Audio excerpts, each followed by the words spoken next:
Hello friends and my dear students. So today we are going to discuss about the numerical on beam strength of spur gear and how you can calculate the module related to the beam strength and bear strength, parameters and designing consideration. So as you can see in the numerical that first of all we have to write it down the given data as you can see in the picture that it is required to design a pair of spur gear with 20-degree FDI, which is means 20-degree full depth involute teeth. Consider 20 teeth pinion.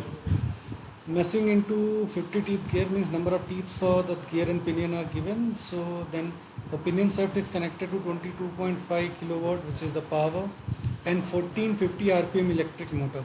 So this is RPM is given and power is given. So you can calculate the torque on the basis of this particular formula, which is power is equals to 2 pi NT by 60.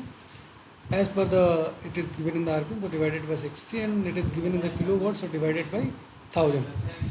The starting torque of the motor can be taken as 150% of rated torque.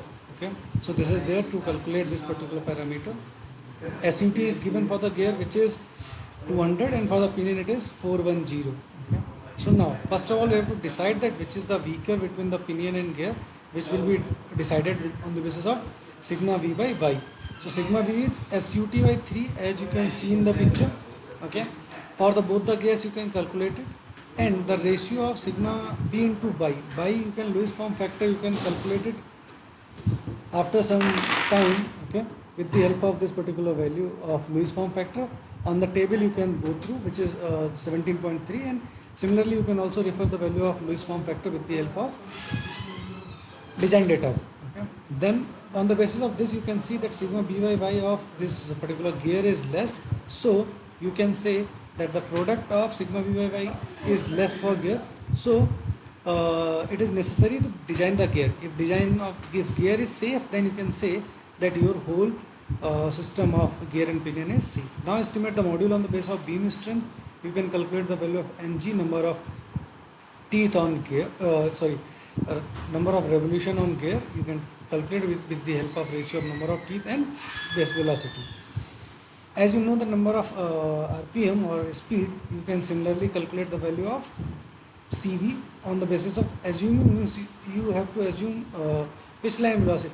First of all, you are thinking that how you can assume. You can just see few numericals and write it down on your notebook that these are some assumption criteria that you can assume 3 meter per second, 5 meter per second, or vice similarly. Okay, so in this way you can calculate the value of CV, and after that you can directly either quote this formula or you can go to the calculation whatever I have said you will before. Okay, on the basis of that you got that module is equals to 6.89. Okay, so this is the value which you can go ahead and round off this, so your module is equals to 7 mm. Okay, so with the help of this you are just selecting the module, and the standard value of the module under your choice you can see that it is 7 mm. Then you can also calculate the value of pitch circle diameter for the pinion, which is 140 on the basis of this particular module.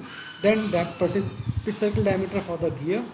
Then B is your phase width, which is 10 m. So now you can check that it is suitable for your parameters. This checking is there. Why?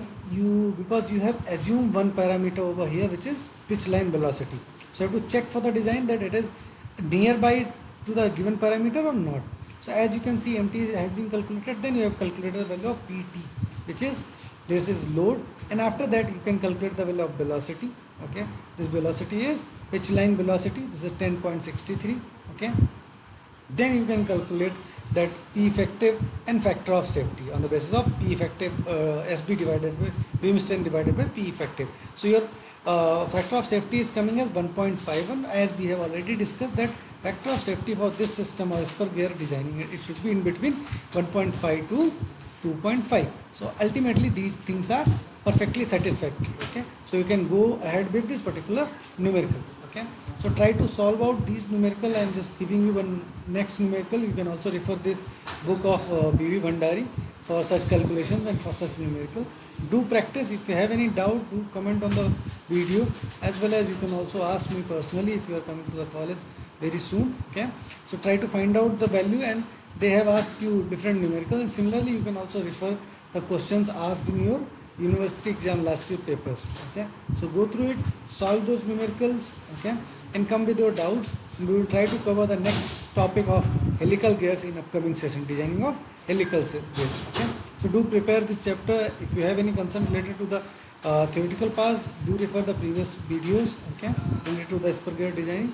Okay, thank you so much, and do subscribe the Engineering College Banswara YouTube channel for more update about different branches of engineering like mechanical, electrical, civil, and computer science. Thank you so much for your patience hearing.